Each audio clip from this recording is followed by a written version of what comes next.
প্রতি রাতে আমার স্ত্রীকে দেখি বিছানা থেকে উঠে যায়।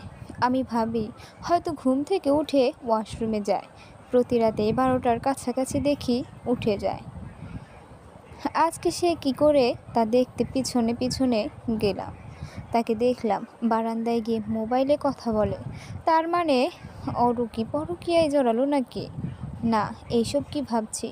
আমাদের ভালোবেসে বিয়ে করা 4 বছরের সংসারে 2 বছরের মেয়েও আছে। ওরও এটা করতে পারে না? তার মোবাইলের কথা বলা শুনতে দরজার কাছে কান দিয়ে দাঁড়ালাম।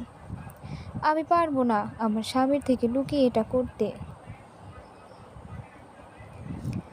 বললাম তো, সে জানলে আমার সমস্যা হবে।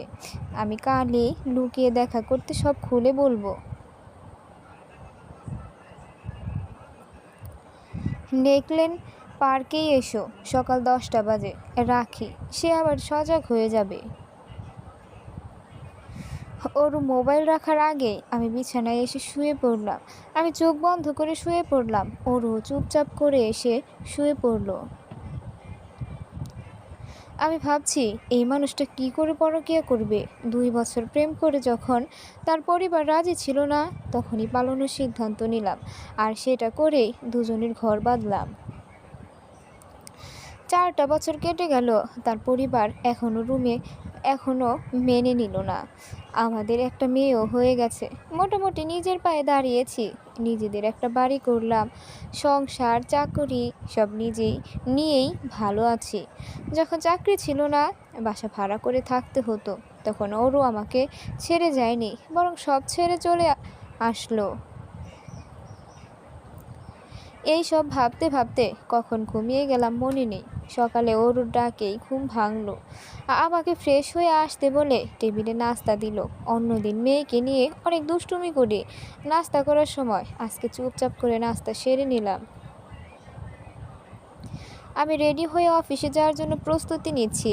ওরও আমাকে এসে সাহায্য করতে চাইলে আমি ধমক দিয়ে তাকে পাঠিয়ে দিলাম। আমার উপর রাগ কি নিয়ে রেগে আছো? ওরু, কিছু নিয়ে রেগে নেই। আমার সামনে থেকে যাও, মাথা এমনি গরম হয়ে আছে। আমি তোমার স্ত্রী, আমাকে সব বলার অধিকার আছে তোমার। সামনে থেকে যা, তা না হলে।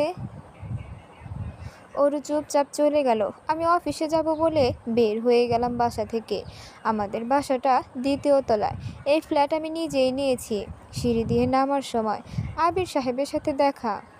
আমার উপরের তলায় থাকে, একজন ভালো বন্ধুও বলা যায়। রানা সাহেব, এত রেগে আছেন কেন? আবির সাহেব: না ভাই, মনটা ভালো নাই। ভাবির সাথে কিছু নিয়ে ঝগড়া হয়েছে নাকি? না, ভালো লাগে না এমনি। মাঝে মাঝে দেখি ভাবিকে বারান্দায় দাঁড়িয়ে গেটের সামনে একটা লোক আসে, তার দিকে তাকিয়ে থাকতে। আবির সাহেব: কি? একটা ছেলেকে প্রায়ই দেখি। আপনার আজকে কাজ আছে? আমি: না। কেন, কোথাও যাবেন নাকি ঘুরতে?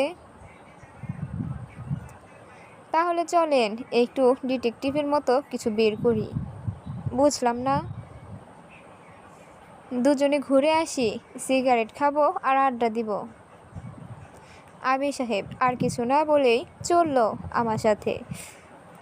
আমি আর আবির সাহেব রাতে প্রায় সময় বসে বসে সিগারেট খাই ছাদে।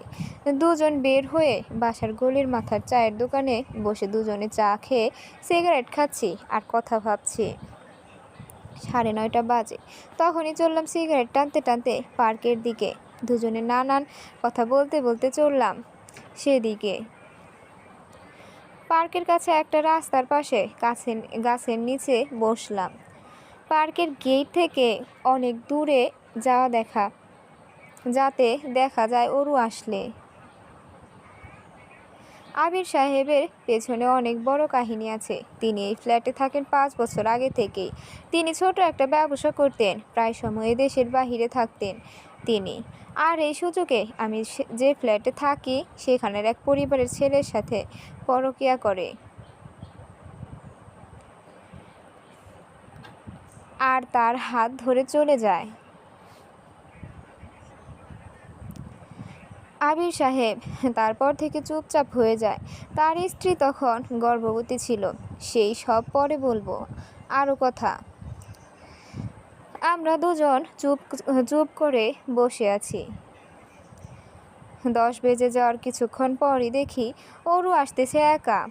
মেয়েটা নাই তার সাথে। আমার রাগে কি করব বুঝতে পারছি না। অরু সোজা ঢুকে গেল পার্কের ভিতর। আমি আবির সাহেবকে নিয়ে ঢুকে গেলাম। দুজনে চুপচাপ করে হাঁটতেছি। আবির সাহেব, রানা সাহেব দেখেন ভাবি ওই যে। আচ্ছা, এখান থেকেই দেখি কি করে ও। রানা সাহেব, যার সাথে হেসে হেসে কথা বলতেছে এই সেই ছেলে? মানে? প্রায় সময় আমাদের বাসার সামনে দেখি তাকায় তাকেই। আমরা পার্ক থেকে বের হয়ে গেলাম। দুজনে তাড়াতাড়ি করে বাসায় ফিরে আসলাম। আমার কাছে থাকা চাবি নিয়ে ভেতরে ঢুকে দেখি মেয়েটা ড্রয়িং রুমে রেখে দরজা দিয়ে রেখে গেছে। একা একা অনেক কান্না করতেছে। আমি মেয়েটাকে কোলে নিয়ে বসে বসে টিভি দেখতেছি। প্রায় ঘন্টাখানিক পরই আসলো ওরু। আমাকে রুমে দেখে যেন ভূত দেখলো। আজকে অফিসে যাওনি? আমি চুপ। বাবুকে রেখে ছাদে গেছিলাম কাপড় রোদে দিতে, তার ভেতরে চলে আসছো? আচ্ছা, এদিকে আসো, মেয়েটাকে ঘুমানোর রুমে দিয়ে আসছি। অরুর কাছে আসলাম। অরু ভয়ে থরথর করে কাঁপছে। কোমর থেকে বেল্ট খুলে মারতে শুরু করলাম অরুকে। মারতে মারতে যখন জ্ঞান হারালো সে তখন বন্ধ করলাম মারা। আবির সাহেব কান্নার শব্দ শুনে দৌড়ে আসলো। বাসায় দরজা খোলা, তাই তিনি সোজা বাসার ভেতরে চলে আসছে। রানা সাহেব কি করলেন? যদি মরে যায়? আবির সাহেব, মরলে লাশ গুম করে দেব আর কি। মেয়ে কোথায়? আমার মনে পড়লো মেয়ের কথা। মেয়েকে কোলে করে নিয়ে আসলাম আবির সাহেবের কোলে দিয়ে। অরুকে আমি কোলে কোলে করে নিয়ে চললাম হাসপাতাল। আমরা যখনই বাসা থেকে বের হচ্ছি তখনই সেই ছেলেটা গেটের সামনে আসছে। আমরা গাড়ি করে নিয়ে গেলাম সিটি হাসপাতালে।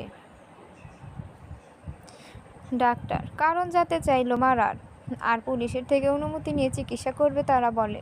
আবির সাহেব তার একজন বন্ধু পুলিশ অফিসারকে কল দিল আর ডাক্তারকে দিল মোবাইল। তারপরে তার চিকিৎসা দিতে চাইলো। 5 ঘন্টা পর অরুর জ্ঞান ফিরল। আমাকে মাফ করে দাও, আর আমি এমন কিছু করব না। অরু, কিসের মাপ? ওই ছেলে আমাকে ব্ল্যাকমেল করে।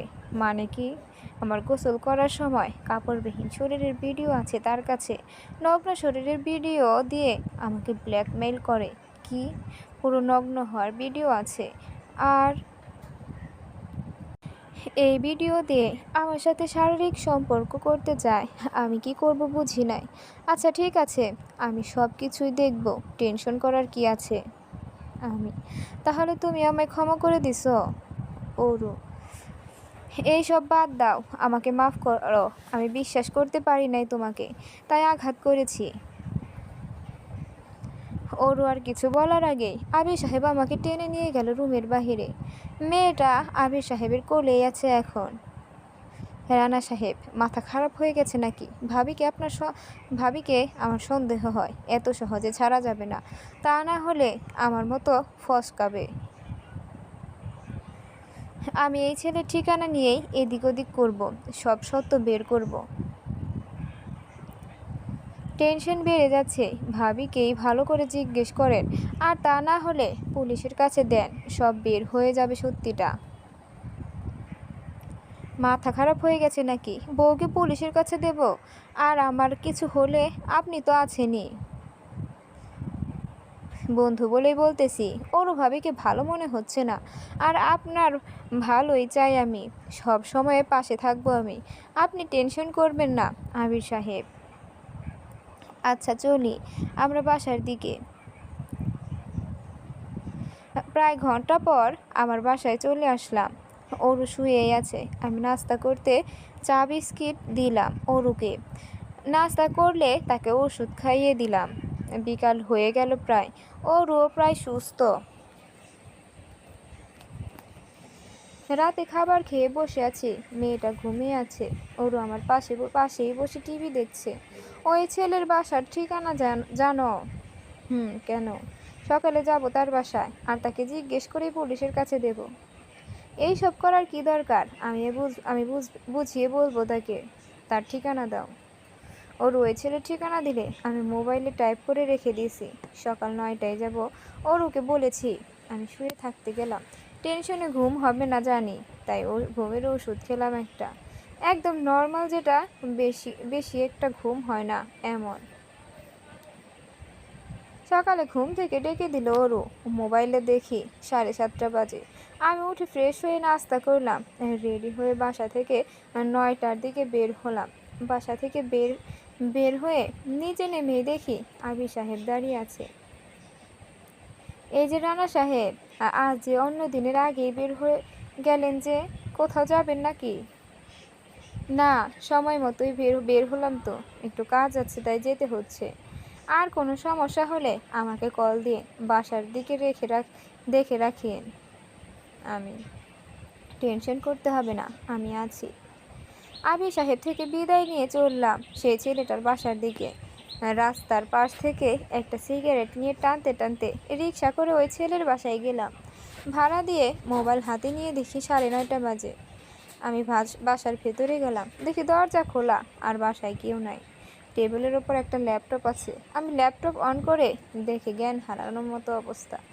পর্ন সাইট চালাতো এই ছেলে, আর ওই সাইটের নাম হলো বাঙালি নারীর হট ভিডিও। আমি একবারে প্রথম দিকে গেলাম, যা ভিডিও আপলোড করেছে। আমি একটা ভিডিও অন করে নিজেকে কী বলবো বুঝতে পারতেছি না। সবগুলো দেখেও ওর কোনোটাই পেলাম না। আমি ডিলিট করে দেওয়ার চেষ্টা করলাম, পারিনি। সব সেটিং লক করা। বাসা থেকে বের হলাম, মোবাইলে তাকিয়ে দেখি তখন 10 বেজে গেছে। আমি বাসা থেকে বের হয়ে রিক্সা করে অফিসে পৌঁছে গেলাম। ওই বাসা থেকে 15 মিনিটেই চলে গেলাম অফিসে। অফিসে যেতে যেতে ভাবছি কি করে এই সব হলো। অফিসে গিয়ে কিছুতেই মন বসছে না। অফিস থেকে বের হয়ে চলে আসতেছি বাসায়, হাঁটছি আর ভাবছি আমার বোনের ভিডিও কি করে আসলো। তাহলে কি ওর আত্মহত্যার পেছনে এই ভিডিও দায়ী? কয়েক মাস আগের কথা। আমি তখন অফিস থেকে ভারতে যেতে হলো 10 দিনের জন্য। ওরও একা আর মেয়েকে নিয়ে কি করে থাকবে, তাই গ্রাম থেকে ছোট বোনকে নিয়ে আসলাম। মাকে বললেও সে আসে না শহরে। মাসে মাসে মায়ের জন্য টাকা দিয়ে দেই। ছোট বোনকে রেখে গেলাম। আসার পর দিনই চলে গেল সে গ্রামে। আর যাওয়ার 2 দিন পরেই আত্মহত্যা করে মারা গেছে। আর লিখে গেছে মৃত্যুর জন্য কেউ দায়ী না। আর আমি আর থানা পুলিশ করলাম না। মা এখনো ছোট ভাইকে নিয়ে গ্রামে থাকে। এইসব ভাবতে ভাবতে বাসায় চলে আসলাম। এসে ফ্রেশ হয়ে মেয়েকে নিয়ে খেলা করতেছি, তখনই পুলিশ এসে হাজির আমার বাসার দরজায়। দরজা খুলে দিলাম। রানা সাহেব, আপনাকে মন্টু খুনের দায়ে আমাদের সাথে যেতে হবে। পুলিশ: মন্টুকে আমি খুন করতে যাব কেন? আপনার বোনের অশ্লীল ছবি বের করায় আর তাকে খুন করেছেন। আমরা সেই ঘরে একটা পেন ড্রাইভ পেয়েছি, সেটাই আপনার বোনের ছবি আছে। পুলিশ: আমি মোবাইল নিয়ে আবির সাহেবকে কল দিলাম আর বলে দেই পুলিশ আমাকে ধরে নিয়ে যাচ্ছে। পুলিশ আমাকে থানায় নিয়ে চলল। ওর ভেতর কোনো আগ্রহ দেখলাম না, মনে হচ্ছে আমাকে নিয়ে যাচ্ছে সে অনেক খুশি। আমাকে থানায় নিয়ে জেলে রাখা হলো। কিছুক্ষণ পরই আবির এসে হাজির। রানা সাহেব, কি হয়েছে আপনার? জানি না, সেই ব্ল্যাকমেলের খুনের জন্য নিয়ে আসছে। কতবার বললাম ওরুকে এত সোজা ভাববেন না। আর সকালে যখন যাচ্ছে আমাকে নিয়ে গেলেও পারতেন। ভুলটা সেখানেই করেছি, সকালে আপনাকে না নিয়ে গিয়ে। এখন বের হওয়ার ব্যবস্থা করেন, অনেক বড় রহস্য লুকিয়ে আছে। মানে? আসলে কয়েক মাস আগে যে বোন আসলো মনে আছে না? সেই বোন আত্মহত্যা করেছে, কারণ জেনে গেছি তার কাছে ভিডিও আছে বোনের। কি? আর এজন্য মেরে দিলেন তাকে? না, আমি যখন বাসায় গিয়ে ল্যাপটপ দেখছি, তবে কাউকে দেখি নাই। যখন পুলিশ গেছে সেখানে ল্যাপটপ নাই। কোনো না কোনো রহস্য আছেই। চিন্তা করার দরকার নেই। শহরের সবচেয়ে বড় উকিল আমার বন্ধু, তাকে দিয়ে বের করিয়ে নিবই। আমি আবির থাকতে কে আটকে রাখে দেখব। আবির সাহেবের মতো বন্ধু পেয়ে আমি ভাগ্যবান। আবির সাহেব চলে গেল থানা থেকে। পরের দিনই আমাকে আদালতে নেওয়া হলো। ওরও চলে আসছে, আবির সাহেবও। বিচারের কাজ শুরু হলো। এই রানা একজন খুনি, যে নিজের বোনকে যারা আত্মহত্যা করতে বাধ্য করেছে তাকেই মেরে দিয়েছে। রানা কোনো কিছু না ভেবে বউকে যেভাবে মারছে তাকে খুনের বিচার হওয়া দরকার। রানা যে খুন করেছে তা প্রমাণ করেন, তারপরে মেনে নেব সে খুনি, আমার উকিল। আচ্ছা, সকাল 8:30 সে বাসা থেকে বের হয়েছে। 9টায় সে ঘরে পৌঁছে আর খুন করে ল্যাপটপ নিয়ে বের হয়ে অফিসে যায় 9:45। আমি অফিসে যখন গিয়েছি তখন 10:15 বাজে, 30 মিনিট আগে নয়। আর খুন হয় 9:30 ভেতর। সব কিছু এটাই প্রমাণ করে রানাই খুনি। অফিসে পৌঁছানোর সিসিটিভির ফুটেজ দেখেই বোঝা যাবে কার কথা সত্য। বিপক্ষের উকিল: সব মানলাম, অফিসে দেরিতে যেতেই পারে, বাসা থেকে দেরিতে বের হয়েছে আমার উকিল। তাহলে এটার প্রমাণ করে দেই আবির সাহেবকে এনে। বিপক্ষে: আবির সাহেব আসেন। আবির সাহেব আসলো কাঠগড়ায়। সেই দিন রানা সাহেব তো 8:30টার দিকে বের হয়ে গেছে, তাই না? বিপক্ষের উকিল: জি, এটাও হতে পারে সে অন্য জায়গায় গেছে, তাকে মারতে নয়। আবির: যা বলি তা বলেন। তার আগের দিন অরুকে অনেক মারছে কিনা ওই ছেলেকে নিয়ে, যা আপনিও দেখে পার্কে দুজন একসাথে। রানার সব কথা তার স্ত্রী বলেছে আমাকে। বিপক্ষের উকিল: আবির আর কিছু বলল না, তাকে যেতে দিয়ে ডেকে আনলো অরুকে। আমার উকিল: অরু আসলো। অরু, আপনার কি পরকীয়া ছিল মন্টুর সাথে? আমার উকিল: না, কিন্তু আমার ভাই ছিল। রানা অযথা সন্দেহ করে, তার বোনের ব্যাপারে কিছুই জানি না। অরু: তার মানে আপনি বলতে চান রানাই খুন করেছে? আমার উকিল: জি, সে যে সন্দেহ করে আমাকে এমন করে মারতে পারে সে বোনের জন্য খুন করতেই পারে। অরু: আমার উকিল নানা প্রশ্ন করেই যাচ্ছে। আমি ভাবছি আমি বাসা থেকে বের হলাম 9টায়, মোবাইলে টাইম ঠিক ছিল। সবাই বলে বের হয়েছি 8:30টায়। তাহলে আমার মোবাইলের সময়টা পাল্টে দিয়েছে কেউ। এটা ওরও করতে পারে না, আমি তাকে অনেক বিশ্বাস করি।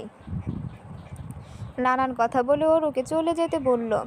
আমার উকিল মামলার জন্য আরও 2 দিন সময় চেয়ে নিল বিচারকের কাছে।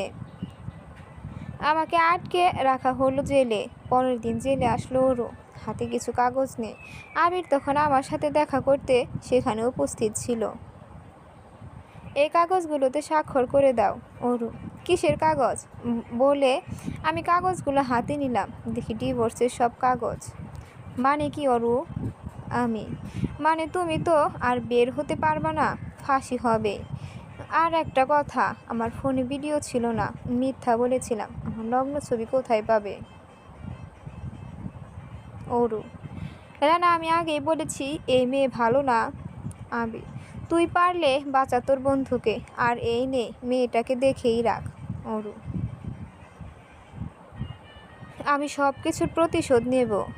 আমি: আগে তো পারলে বের হ, তারপর দেখিস জেলের ভেতর কিছু নগ্ন ছবি আর ভিডিও দিয়ে যাব আমার, তা দেখি সারা জীবন কাটাইস। আবির বলে, আমি আছি, তোকে বের করবই বন্ধু। আর এই খারাপ মহিলাকে দেখে নেব, আগে বের করি তোকে জেল থেকে। আবির: কিছু করতে হবে না, ও আমার বউ, তার মাথা খারাপ আছে। আমি: আরে যা যা, তোরা কি করবি ভালো করেই জানি। একজনের বউ চলে যায় আর একজন জেলেই মরবে।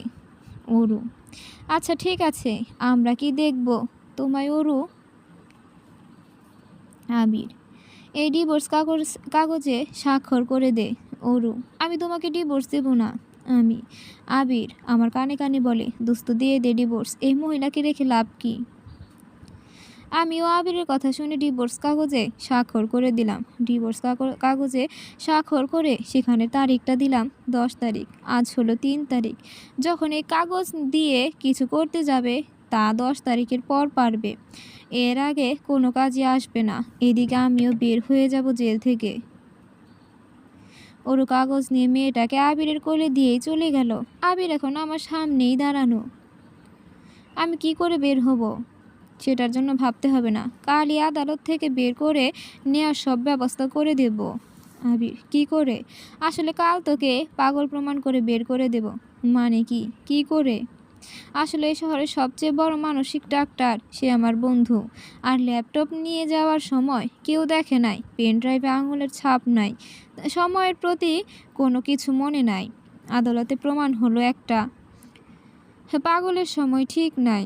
এইসব প্রমাণ দিয়ে বের করে দেব। মানে ডাক্তার আরিয়ান আপনার বন্ধু, এই শহরের সবচেয়ে বড় ডাক্তার। আমাদের মামলা যে লড়ে সে উকিল, ডাক্তার, পুলিশ, আমি সবই একই কলেজে পড়াশোনা করেছি। আমাদের বাবার অনেক বড় ব্যবসা ছিল। আর সবার বাবা একসাথেই শহরে ব্যবসা করত।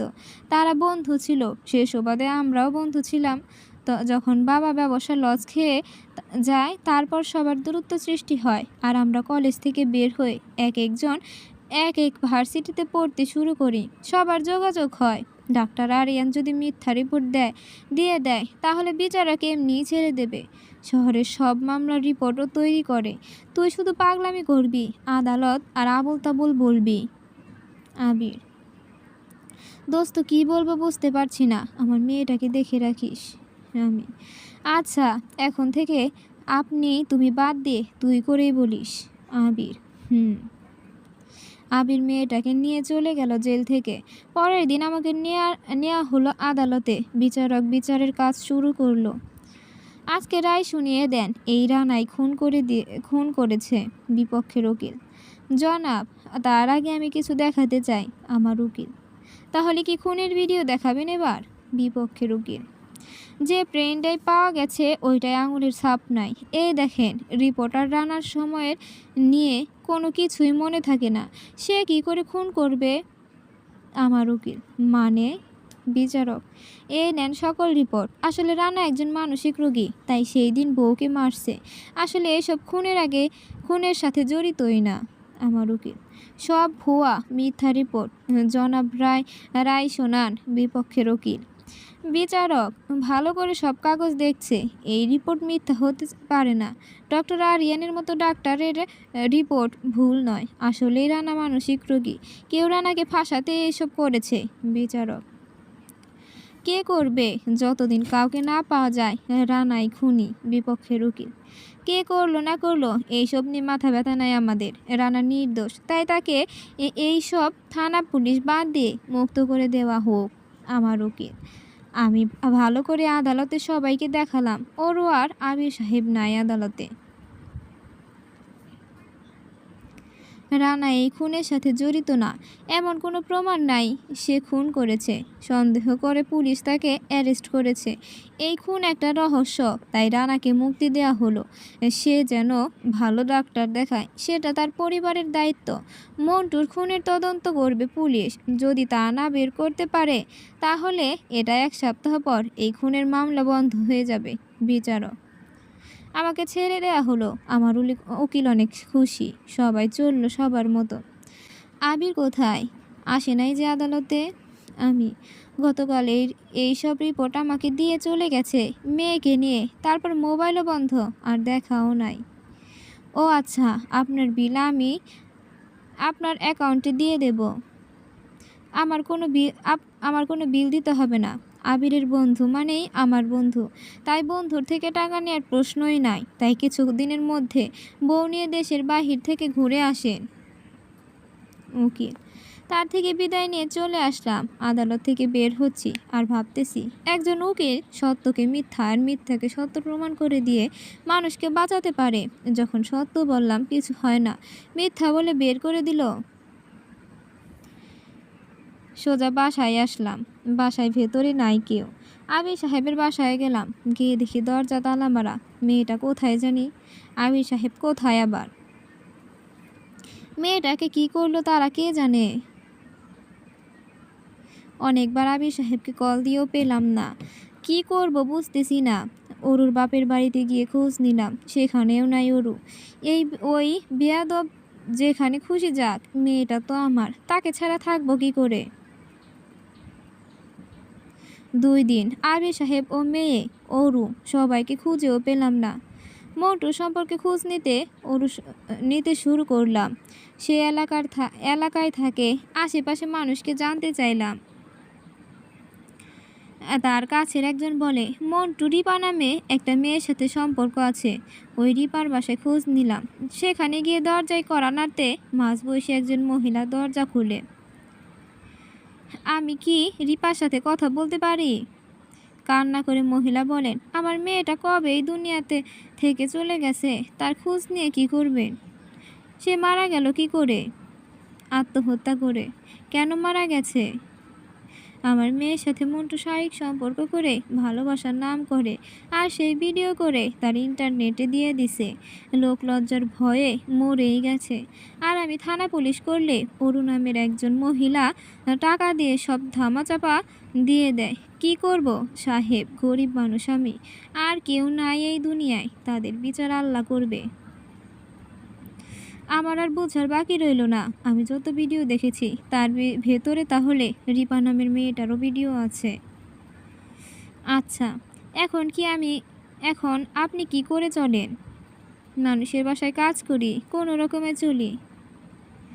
পকেট থেকে বের করে 10,000 টাকা দিলাম মহিলাকে। এই নেন কিছু টাকা, ছেলে দিছে মনে করে রেখে দেন। আপনি কে? আপনার জীবন এমন করেছে যারা, তারা আমার জীবনটা নরক বানিয়ে দিয়েছে। তা আপনার নাম কি? রানা। আল্লাহ আপনাকে সুস্থ রাখুক, এটাই কামনা করি। মহিলার চোখে পানি দেখে নিজের চোখের পানিও ধরে রাখতে পারলাম না। সেখান থেকে আসার সময় সোজা চলে গেলাম ব্যাংকে। অ্যাকাউন্টে রাখা 10 লাখের মতো সব টাকা তুলে নিয়ে আসলাম। আসার সময় টাকা নেওয়ার সব কাগজ নিয়ে আসলাম প্রমাণস্বরূপ। আরও 2 দিন থেকে তাদের না পেয়ে সত্যের খুঁজে চললাম গ্রামে মা আমাকে দেখেই মহা খুশি। ওর মেয়ে কই, এইসব জিজ্ঞেস করে বেশি। আমি পুরো ঘর খুঁজতে শুরু করলাম। ছোট বোনের অনেক শখ ছিল ডায়েরি লেখা।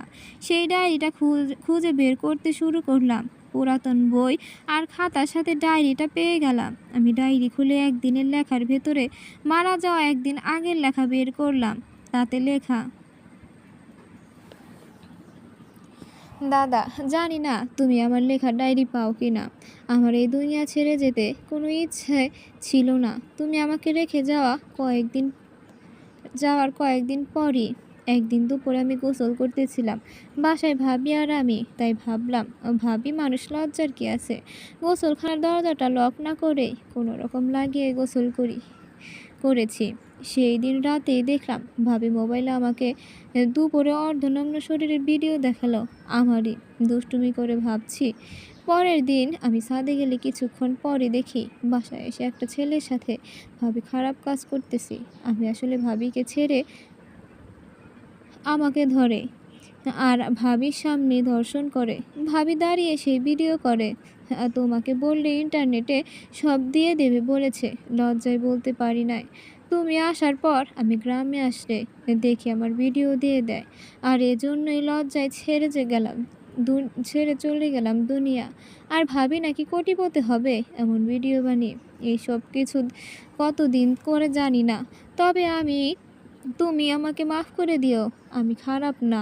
তুমি তোমার বউকে বিশ্বাস করে ঠকলে। লেখাগুলো পড়ে টপ টপ করে পানি ঝরছে আমার চোখ দিয়ে। আমি কি করব? এদিকে আবিরও মেয়ে ও অরু সব উধাও। আজকে হলো 9 তারিখ, মানে ডিভোর্সের কাগজের প্রমাণ দেখি অন্যজনকে বিয়ে করে ফেলবে অরু। আবিরও মেয়েটা কোথায় সেটা বের করতে হবে। এইসব ভিডিও ও খুনের পেছনে কে আসল খুনি তা বের করতেই হবে। অরু কী করে এইসবের পেছনে থাকে আর কার হাত আছে, এইসব ভাবনা আমার মাথার উপর দিয়ে যাচ্ছে। কালই চলে যাব শহরে, আর মেয়েকে বের করবই, আর আবিরকেও। সে আবার যদি ওর সাথে মিলে এসব করে, কিছুই বিশ্বাস করতে পারতেছি না। পরের দিন সকালেই মায়ের সাথে 5 লাখ টাকা, মায়ের হাতে 5 লাখ টাকা দিয়ে চললাম শহরের দিকে। সারাক্ষণ আবিরের মোবাইলে চেষ্টা করেও তাকে পাই না। শহরে গিয়ে আগে আমার টাকা নেওয়ার কথা বলে অরুণ নামে একটা মামলা করব। যেখানেই থাকুক পুলিশ বের করবেই। শহরে যাওয়ার সময়ই একটা কল আসলো রিসিভ করতেই। আপনি রানা সাহেব? জি বলুন। আপনার মেয়ে আমাদের কাছে থানায় আছে, নিয়ে যান। ঠিকানা? চলে আসবেন। কল কেটে দিল। আমিও ঠিকানা নোট করে রেখে দিলাম। মেয়েটাকে রাস্তায় ফেলে চলে গেল না তো? মেয়ের কথা বলল, আবির কোথায় বলল না যে। শহরে যেতে যেতে একটা মেসেজও আসলো, তাতে লেখা, মেয়েটাকে এবারের মতো ছেড়ে দিলাম। আমাদের পেছনে লাগলে সবগুলোকে মেরে ফেলবো। মোটর খুনির আসামি বানানোর পর বের হতে পারলি বলে ভেবে নিয়েন না আমাদের থেকে বেঁচে যাবেন। আমি কোথায় কি করি সব খবর আছে তাদের কাছে। আমি শহরে ফিরেই সেই থানায় গিয়ে দেখি মেয়েটা তাদের কাছেই। থানায় গিয়ে দেখি মেয়েটা তাদের কাছে। হ্যাঁ, আমাকে দেখে মেয়েটা কান্না শুরু করলো। আমি তাকে কোলে নিয়ে আদর করতেছি। মেয়েটা মনে হয় অনেক ভয়ের ভেতর ছিল। আমার মেয়েকে কে দিয়ে গেল? আর আবির কোথায়?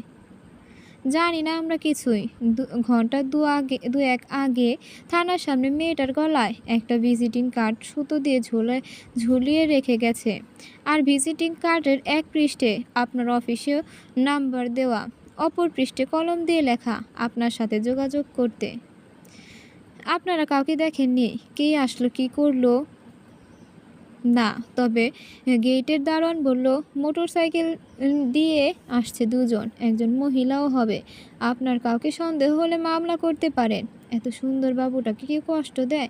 আমার কোনো সন্তান নেই, আমি বুঝি কত কষ্ট। আমার মেয়েকেও টাকা নিয়ে চলে গেছে 10 লাখ। অপহরণ করেছে মেয়েকে। মনে মনে ভাবছি, এটাই সুযোগ ওরুকে হাতের নাগালে পাবার। আর আবির কোথায় সব বের করতে পারবো। আজ 10 তারিখ, ডিভোর্সের কাগজ দিয়ে কিছু করতে পারবে। অপহরণ করেছে কে?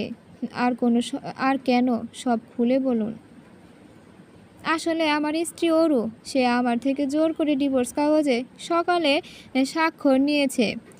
আর তার সাথে একজন পুলিশও ছিল। সে আমার মাথায় পিস্তল ঠেকিয়ে স্বাক্ষর নেওয়া ও ঘরে থাকা 10 লাখ টাকাও নিয়ে যায়। আমি যদি পুলিশকে কল দেই, তাই মেয়েকে নিয়ে গেছে আর দুপুরে দিয়ে গেল এই থানায়। মানে কি একজন মা এমন করতে পারে? যা বলছি সব সত্য। ওই মহিলা পরকীয়ায় জড়িত।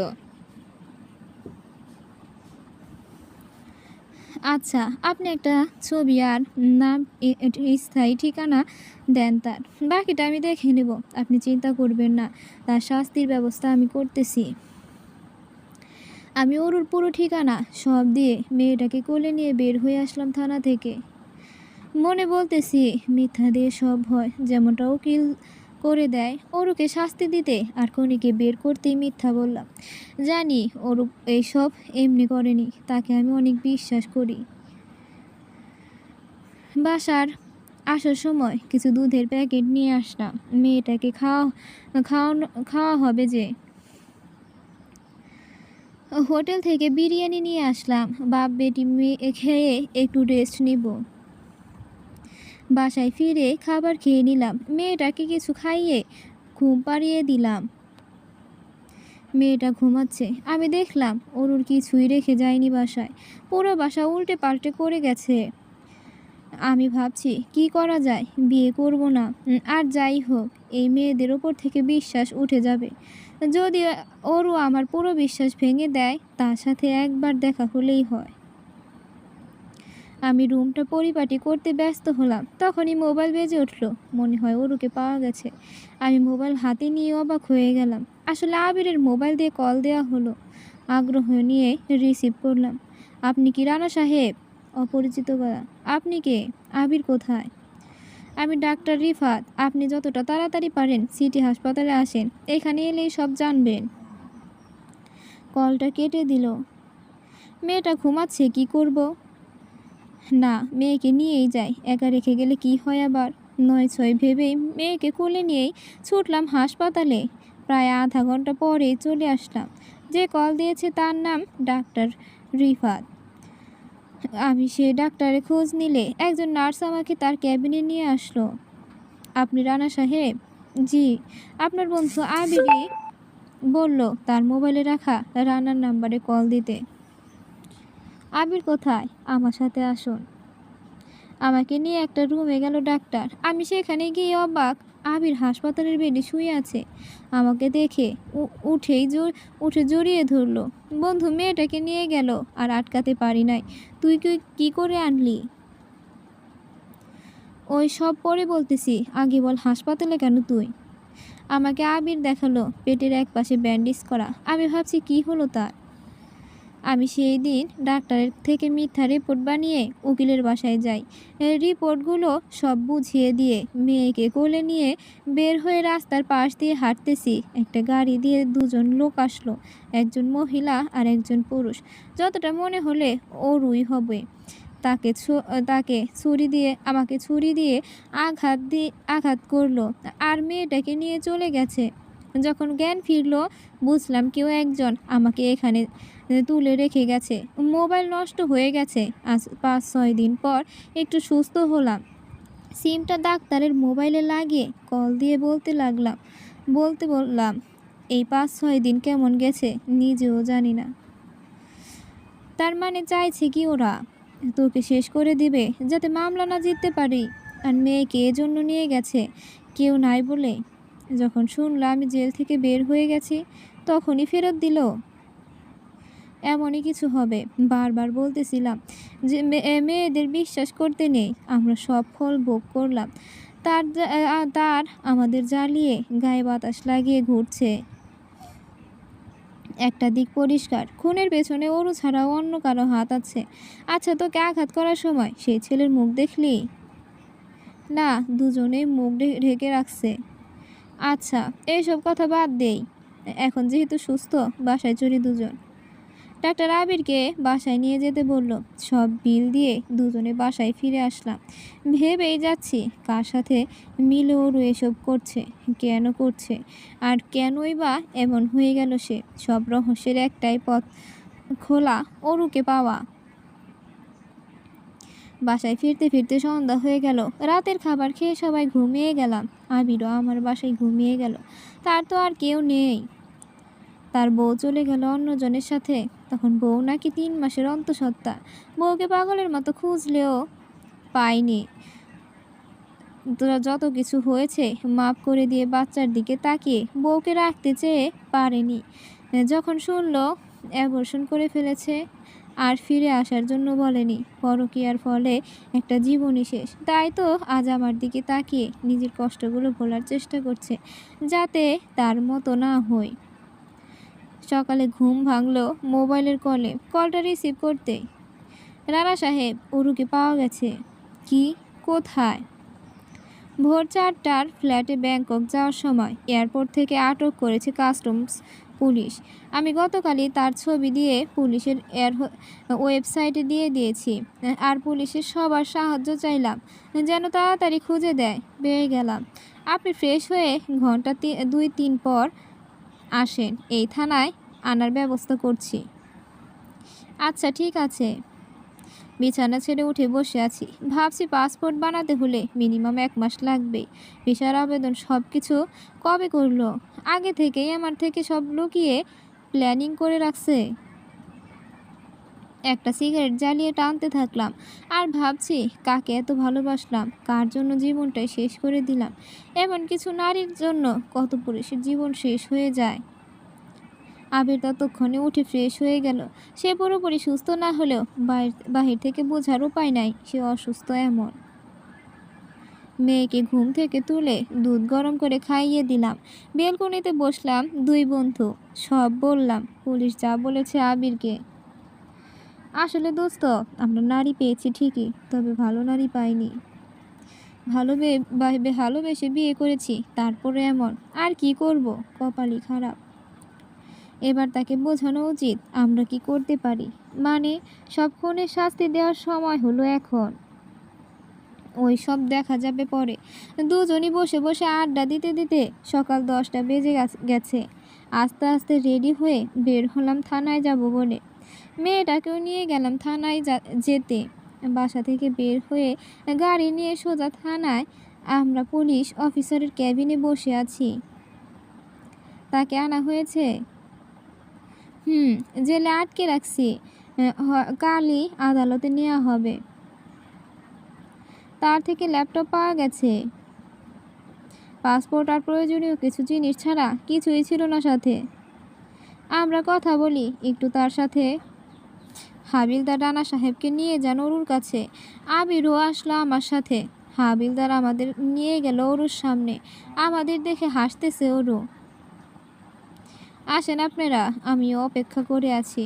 অরু: মন্টুকে খুন কেন করলে আর আমাকে কেন ফাঁসালে? আরে বাহ, আমাদের কাজে বাধা দিবে আর আমরা কিছু করলেই দোষ। অরু: কি করে ফাঁসালে? আবির: আমি জানতাম রানা এমন কিছু করবে, তাই তার মোবাইলের সময় এগিয়ে দিয়েছি। আর মন্টুর কাছ থেকে সে যখন দেখা করে ফিরবে, জায়গায় জায়গায় সিসিটিভির ফুটেজ রানাকে দেখা যাবে। রানা করার পরই খুন করে দিলাম, যাতে ওই সময়ের ভেতর আসা যাওয়া মিল রেখে খুন করলাম, যাতে রানার কাটানোর সময় মতো খুন হয়। রানা যখন তার সময়ের কথা বলবে কেউ বিশ্বাস করবে না, কারণ প্রমাণ আছে। আর মন্টুর ওটা ল্যাপটপ না, ওটা আমার। আর অনসাইডের যে ব্যবসা, ওটা আমার টিম আছে, সবাই মিলে চালায়। ভুল করে মন্টুকে দেখে ফেলায় তাকেই মেরে রানাকে জেলে দিয়েছি। আর আবির যেন বের করতে না পারে রানাকে, তাই তাকেও ছুরি দিয়ে আঘাত করেছি। আমার ব্যবসায় এখন অনেক মানুষ আছে। অরু: কেন এইসব করলে? আমাদের ভালোবাসার সংসার শেষ করলে তুমি। অরু: কেন এসব করতে হলো? আবির: আমার টাকা চাই, দেশ বিদেশ ঘুরতে চাই। আর এই ফকিরকে বিয়ে করে জীবনটাই শেষ। আমার পার্টনার আছে, মন্টুর সাথে না দেখলে সব কিছু ঠিক থাকতো। আমি চুপি চুপি চলে যেতাম বিদেশে। সব কিছুর মূল তোরা দুটা। অরু: আমরা তোকে ছাড়বো না, সব হত্যার বিচার হবে। আবির: আদালতে এটাই বিচার হবে। 10 লাখ টাকার যে মিথ্যা অভিযোগ করলি তার। আর মার মেয়েকে অপহরণ করতে পারে না, তাই আমিও বলবো রানা যে মানসিক রোগী। তার থেকে বাঁচতে টাকা নিয়ে ও মেয়ে নিয়ে গেছি। আর সেই ল্যাপটপ থাকলে আমাকে খুনের আসামি বানাতে কোনো প্রমাণ নেই। অরু: এই মেয়ের বিচার হবে, সময়ের অপেক্ষা। আবির: আরে যা যা, 10 লাখ টাকা দিয়ে দেব, আমি এখন কোটিপতি। 10 লাখে কি হবে আর, ছেড়ে দেবে আদালত।